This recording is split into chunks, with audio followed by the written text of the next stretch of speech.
Hey guys, welcome to the channel. Welcome back to the channel. This is Life in Denver. Today we're going to be going over for you guys actually 5 reasons you might not want to move to Denver. I know, kind of shocker. We're always talking how much we love Denver, and we do love Denver, but we also like being we also like being honest with you guys though, and telling you guys, some of the stuff that maybe other realtors, other people out here don't speak on all the time. So with that being said, let's jump into it.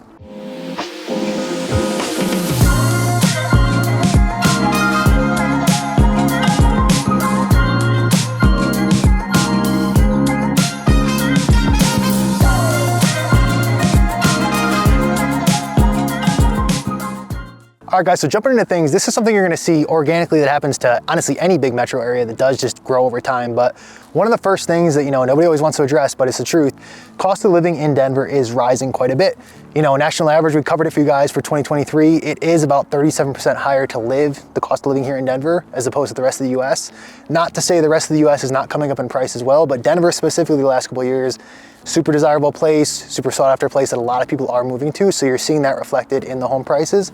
Again, not to say it's not worth it, not to say that there's definitely more expensive areas here. And again, if you're coming from, a California, New York, etc., it might be a discount to you guys, of course. But on the whole, on the average, Denver has come up quite a bit. So housing is one of the biggest issues out here. It's definitely no longer a hidden gem. Being born and raised in Denver, I've never left. So I've seen the city kind of grow and just take on all of these people from out of state. It's been really good for the economy. Really like Joe, get him out of here. Yeah, let's get Joe out of here, right? Like, it's been really good for the economy and everything like that. But Denver is no longer the hidden little gem that people would come and find. Now it's a popular place to go to. And so you are seeing that with the increasing cost of living, as Joe's mentioning, and also the housing prices. Not to say that there's not, locations that are more affordable. We've talked about them in other videos. We've talked about, like people moving from one suburb to another, heading out northeast, heading to Aurora, Brighton, Commerce City. Hey, as we're mentioning all these discounts, there we go. Quick little reminder, we are licensed realtors. So if you guys do want to search for that discounted area, we're happy to look into that with you guys. So again, always got to throw that in there for you guys. Right, and that is one of the important things, right? Making sure that you're working with a realtor who does understand, hey, the different areas, what's, growing, what... Because there are still discounts to be had. Yeah, exactly. And there are still places to find, good deals, especially right now. There's just always something for everybody, moving here to Denver. So definitely don't feel like, hey, yes, the cost of living is a little bit higher. Let me just chalk it off my list. Get yourself in touch with us and we can always help you find those locations, that you're looking to move into that suit your budget. And it definitely makes sense too, because you're seeing this honestly on like a macro scale for the whole US, right? You're seeing, like I mentioned, California, New York, all these other places, like people from California move to Colorado all the time. And to them, it's a discount. They love it, right? Like to them, they're leaving their $1 million house for a $500,000 house here, paying cash and pushing out other buyers here. Not to say, hey, they're not allowed to do that. That's the way the world works, right? But you're seeing it on the macro scale, a lot of people coming to Colorado. And then within Colorado too, you're seeing it on a micro scale to where, Denver is very sought after. Some of these nicer suburbs on the west side are very sought after. You're seeing people leave those areas and shift to maybe stuff on the east side where you still are getting a discount. Maybe the Auroras, the Commerce Cities. That's why I say, definitely still discounts to be had. It's just maybe some of these pockets, someone who doesn't actually live here know about. So those little gems we'll still find for you guys. All right, guys, and since Joe's mentioning, all the people moving from California, New York, California, people who live here are always like, oh, traffic's not that bad. It's getting bad. It's not LA bad. Yeah. It's not Miami bad, but traffic is starting to get even just the last 12 months, it's been a noticeable uptick for sure. Right, so you're definitely getting a lot more traffic, right? And you're seeing a lot of growth happen within the city. So if you're someone who's not looking, to move somewhere to battle traffic and you still kind of like your smaller town feels, I would say, Denver may not be the place to be. However, because of the growth, we're seeing a lot of, expansion on I-25, which is our main highway that heads north and south. You're seeing a lot of expansion on I-70, which is our also main highway, east and west, taking you from... It's you with the directions today. Yes, I got my Monique's on our A-game today.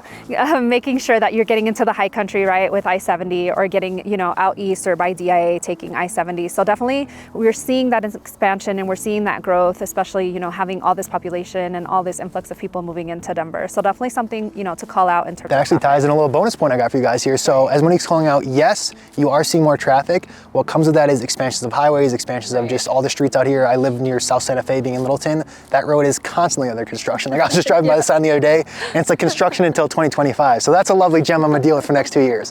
But when it's all said and done in a couple of years, when that is grown out and all set, it will just allow for much more ease of, coming in and out of that area and all the surrounding suburbs. So it will be worth it, but we're kind of in this shell shock stage of where, hey, all these people flooded in here the last couple of years. We don't really have the infrastructure to support it, not only with the roads, but also, the next point, public transportation. So, depending where you're coming from, I spent a lot of time growing up in the Northeast, outside of Boston, that whole area. They have the T over there, which is a big trolley station where that goes basically from Denver. from Boston to all the surrounding suburbs. I wish we had that out here, for real. And it's very good though. Like a lot of people rely on that to where they don't even have cars. A lot of these people live in the suburbs because it's just a nightmare to own a car out there, and driving around that city is like impossible with parking. You know, they'll take the T, and that's their reliable form of transportation.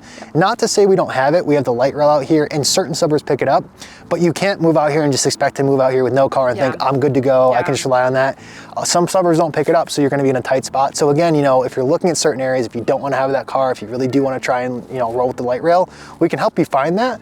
But again, it's not going to be as broadly based and outstretched as like a Boston and New York or some of these cities that have been around for, you know, hundreds of years, and they've grown that infrastructure, which is kind of what we're going through right now out here. Right, and one of the things too is, you know, some of those areas like Cherry Creek, we recently did a vlog tour of Cherry Creek. That's a super like walkable area, somewhere where you may be able to get away without having a car, just because of proximity of like shops and proximity to like what you need in your day-to-day. So there are pockets of, you know, neighborhoods like that within the Denver metro, and that's why, you know, you need like a realtor who really understands what's going on in the city and where everything's placed to help guide you if you are looking, you know, for something that maybe you just want to get a little moped. I've seen people with those like little mopeds driving around. Thing, call Monique, she'll tell you where you can live with that thing. Exactly.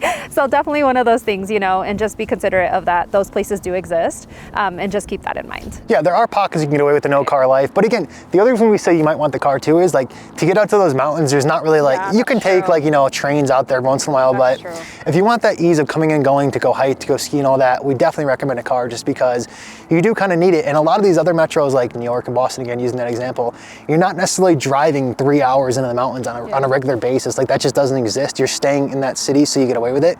Here, like, one of the biggest draws to this area is outdoor activities, it's all the fun stuff in nature, and like you want to go experience that. Not to say Denver's not a cool city, it is, but most of the people we know who move out here, they move out here for the mountains, and for a reason. It's beautiful, but you got to be able to access that. So that's why we call this stuff out for you guys. We just tell you, hey, know what you're getting into. Maybe if you don't like the sound of that, maybe don't move to Denver, but we'd rather be transparent with you guys up front rather than wasting your time, wasting our time, and making anybody look at things that maybe just not a good fit for them. All right, guys, so next thing to consider for you here is the weather out here. So most parts of the US have normal weather. Denver, that is for sure not the case. We have some of the most just volatile weather you could ever imagine.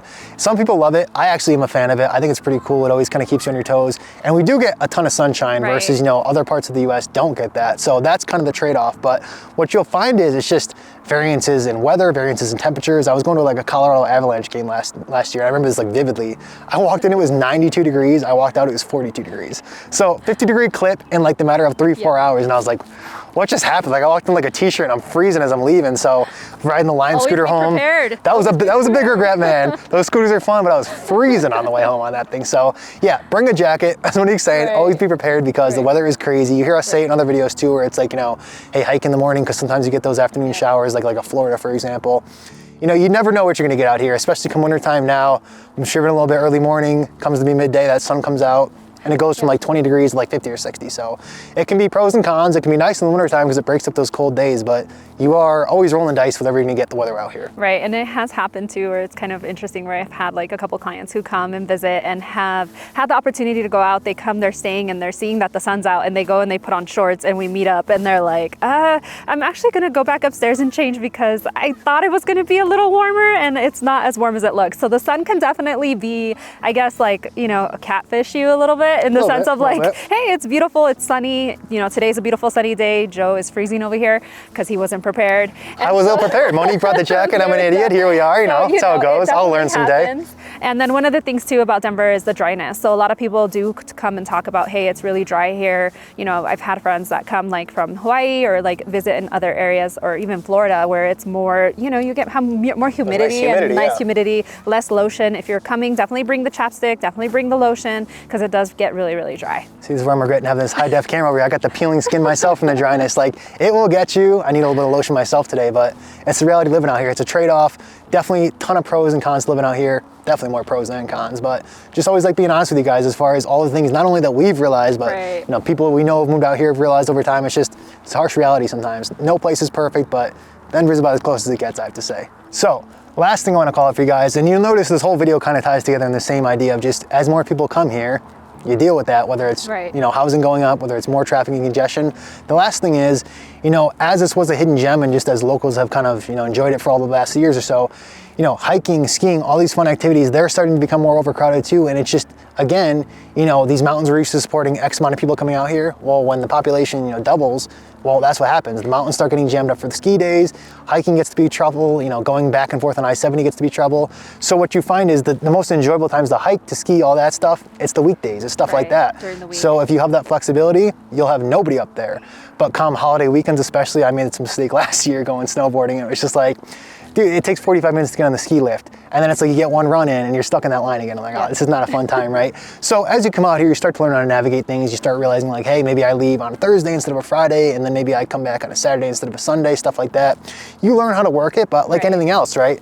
It's like any other city, any other big metro, as it grows, all the desirable stuff begins to grow. So, I mean, it's just a reality. It's nothing, you know, not a knock against Denver per se. It's just anywhere that grows, you know, the infrastructure has to grow to support it as well. And it's not just in the high country too, because you also see it at the state national parks, which we talk about a lot, right? So you see it at Cherry Creek, you see it at Chatfield, you see. Well, hey, we made this talk in one of our last videos, so I'm gonna call this out too. I was supposed to get Blossom of the Lights tickets early this year. I did not. They're all sold out. You didn't? So no, I screwed up. And again, sold out until like the new year. So here we are, right? That's just the reality of things. Things sell out because everybody wants to go visit all these cool things. So a lot of fun activities, just make sure, you know, you're preparing for them.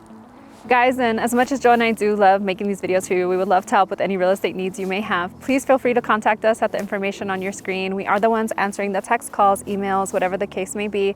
We hope you found this video helpful. Guys, we do answer the comments as well. So if you want to see something that we haven't covered, let us know. We'll gladly take a look at the comments and address what we can. And we hope to see you guys on the next one. Definitely, guys. Thank you so much for watching. We'll catch you in the next one.